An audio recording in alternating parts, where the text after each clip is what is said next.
আসসালামু আলাইকুম, আশা করি আপনারা সবাই ভালো আছেন। আজকে নিয়ে আসলাম কাম বশীকরণ। এটা হচ্ছে কুফরি লাইনের। তো যে করবেন একটু ভেবে চিন্তেই করবেন। এই কাম বশীকরণ করলে পারে কিন্তু যতক্ষণ মেলামেশা না করছে ততক্ষণ কিন্তু ওই মেয়ে স্থির থাকতে পারবে না। তো এটা একটু মাথায় রেখে তারপরে কাজগুলো করবেন। স্বামী স্ত্রীর ক্ষেত্রে করবেন, কোনো অনুমতি নেওয়ার কোনো প্রশ্নই আসে না। আপনারা করেন, অনুমতি আছে, সমস্যা নেই।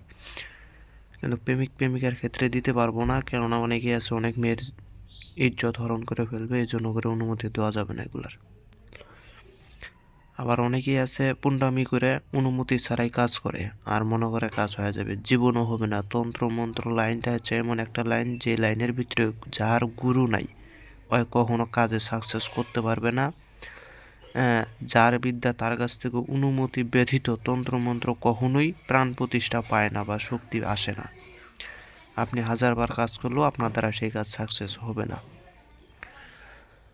তো এই কাজটা যদি আপনারা করতে চান, নিয়মকানুন মন্ত্র সব বলে দিতেছি, করবেন।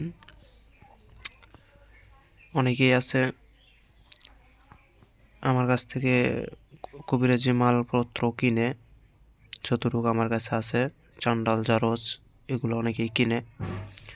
তাদের কাছে বলতে চাই, যারা কিনতে চান বা কিনেন, যারা কিনেন তারা তো জানেনই, আর যারা কিনেন নাই তারা অনেক প্রশ্ন করে যে ভাই আগে মাল পাঠান তারপরে টাকা দেব। তো যারা আগে টাকা দিতে পারবেন না তারা আমার কাছে ফোনও করবেন না। আমি টাকা ছাড়া কোনো মাল পাঠাই না, এটা সাপ সাপ মাথায় ঢুকে রাখেন। এতে আপনি নিলে নেবেন, না নিলে না নেবেন, আমার যে বিক্রি করতেই হবে এমন কোনো কথা না। এর আগে কয়েকজনকে দিয়ে ধরা খাইয়ে গেছি, মাল হাতে পাওয়ার পরে আর টাকা পয়সা দেয় না। হ্যাঁ, ফোন দিলে ফোনে পাওয়া যায় না। এক মহিলাকে আমি একটা জুড়ি দিছিলাম, জুড়ি প্রথমত কাজ কাজ করাইয়া দিছি। তারপরে আরেকটা জুড়ি নিছিল, ওই জুড়িটা দিছি, ওই জুড়ির দাম ছিল মেলা। এখন ওই জুড়ি দিয়ে কাজ হাসিল করার পরে এখন বলা ছিল যে জুড়ি দিয়ে কাজের একটু রেজাল্ট পাবে, আমাকে অর্ধেক টাকা দিবে আর অর্ধেক টাকা পূর্ণাঙ্গ রেজাল্ট পাওয়ার পরে দিবে। তো অর্ধেক টাকা দিছে। এখন পূর্ণাঙ্গ যখন রেজাল্ট চলে আসে, তখন পূর্ণাঙ্গ যে টাকাটা আমি যে নিব, বাকি টাকাটা ফোন দিলে তখন আর ফোন ধরে না। হ্যাঁ, তো কি বলবো এভাবে? আপনারা যেমন ভয় করেন আমার কাছে টাকা দিয়ে মাল নিতে, আমারও ভয় লাগে আপনাকে মাল দিতে। এখন বলতে পারেন যে আপনি হোম ডেলিভারিতে পাঠাবেন। ভাই, আমি যে জায়গায় থাকি এই জায়গায় হোম ডেলিভারি আছে, কিন্তু আমি যে মালগুলো পাঠাই এগুলো হচ্ছে টুকটাক মাল। হ্যাঁ, তাবিজ কবজ, ছোটো ছোটো বোতল, এই টুকটাক মালের জন্য ভাই আমি হোম ডেলিভারির ভিতরে আমি দিতে পারি না। আর ওনারা এগুলো নিবেও না। আর আরেকটা আছে, ওইটা হচ্ছে সুন্দরবন কুরিয়ার সার্ভিস। আমি ওখানে নিজস্বভাবে মাল পাঠাই। কেন, ওখানে আমি এর অনেক আগে থেকে মাল পাঠাই। ওখানে কিন্তু আগে যায় টাকা নেয় না।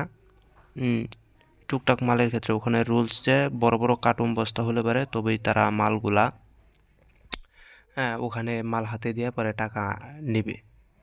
কিন্তু ওইগুলো হচ্ছে বড় বড় কার্টুন বস্তার ক্ষেত্রে, টুকটাক মালের ক্ষেত্রে কোনো টাকা পয়সা নেবে না। তাই টাকা পয়সা আমি হচ্ছে আগেই নিয়ে তারপরে মাল পাঠাই। আর তাছাড়াও অনেকে প্রশ্ন করে যে ভাই আপনি হোম ডেলিভারি করেন। হোম ডেলিভারি যেমন আমি দেখেন হাড় হাড্ডি এগুলো পাঠাই, এগুলো হোম ডেলিভারিতে দিলে ওরা দেখে। এতে আমার সমস্যা হবে ভাই, সব মানুষ তার এক না। আর যেহেতু আমি সুন্দরবন থেকে আগে থেকে পাঠাই, সেহেতু আমি সেখানে বিশ্বাস পাই, যার কারণে আমি ওখানে মালগুলা পাঠাই। ওনারা জানে আমি কি পাঠাই না পাঠাই, সেজন্য ওখানেই পাঠাই। তো ওখানে পাঠালে ওই যে আগে টাকা নেওয়া পরে মাল দিতে হয় এই। আর এদিক দিয়ে যদি হোম ডেলিভারিতে পাঠাই তাহলে এখানে চেকিং করে, এই চেকিংয়ের কারণে আমি এখানে মাল পাঠাই না, কারণ এগুলো সমস্যা হয়ে যাবে পরে আমার। যে নিবে সে তারও সমস্যা, আমি যে দিতে চাই আমারও সমস্যা। এর জন্য করে এগুলো কাজ করি না ভাই। আপনার মনে চাইলে আপনি টাকা দিয়ে আগে নেবেন, না হলে নেবেন না। আমি আমার ইউটিউবে বহুত প্রমাণ দিচ্ছি, আমি যে মাল দেই কি না দিই এটা বহুত প্রমাণ আমার ইউটিউবের ভিতরে আছে। এগুলা যারা সাধারণ মানুষ না তারা বুঝে না। তো যাই হোক, এখন দেখেন নকশাটা ভালো করে দেখেন আগে।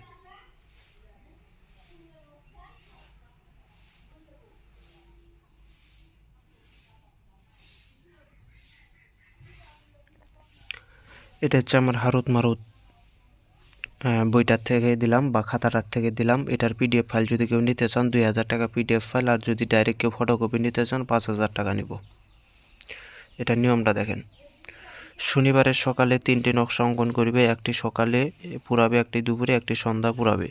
1 থেকে 2 দিন কাঙ্ক্ষিত মেয়ের মিলন করার জন্য চলে আসবে। যখন নকশাটা আপনি 3টা নকশা অঙ্কন করবেন, 3টা নকশা অঙ্কন করবেন, একদিন করবেন, বেশি করার দরকার নেই। একদিন করেন, 3টা নকশা অঙ্কন করেন। এই যে সকালে লিখবেন 10টার আগেই লেখে এই যে এখানে যে মন্ত্রটা আছে 3টা নকশার উপরে মন্ত্রটা 71 বার পাঠ করে ফুঁক দিয়ে নেবেন। দেওয়ার পরে এই নকশা 3টা সকালে এক টাইমে পুরাবেন, দুপুরে একবার পুরাবেন আর সন্ধ্যার পরে একবার পুরাবেন। এই 3বার পুরান, দেখেন তারপরের দিন ওই মেয়ে কীভাবে আপনার সাথে মিলন করার জন্য করে স্বেচ্ছায় প্রস্তাব দিবে, স্বেচ্ছায় আগ্রহ দেখাবে। তো মন্ত্রটা দেখেন, যাক যাক কাম আল্লাহর নামে যাক, শয়তানের নামে উমুক উমুকের মহাব্বতে যাক, দোহাই আল্লাহ। এটা হচ্ছে করবেন। তো ভিডিওটা ভালো লাগলে লাইক করুন, শেয়ার করে পাশে থাকবেন। ধন্যবাদ সবাইকে।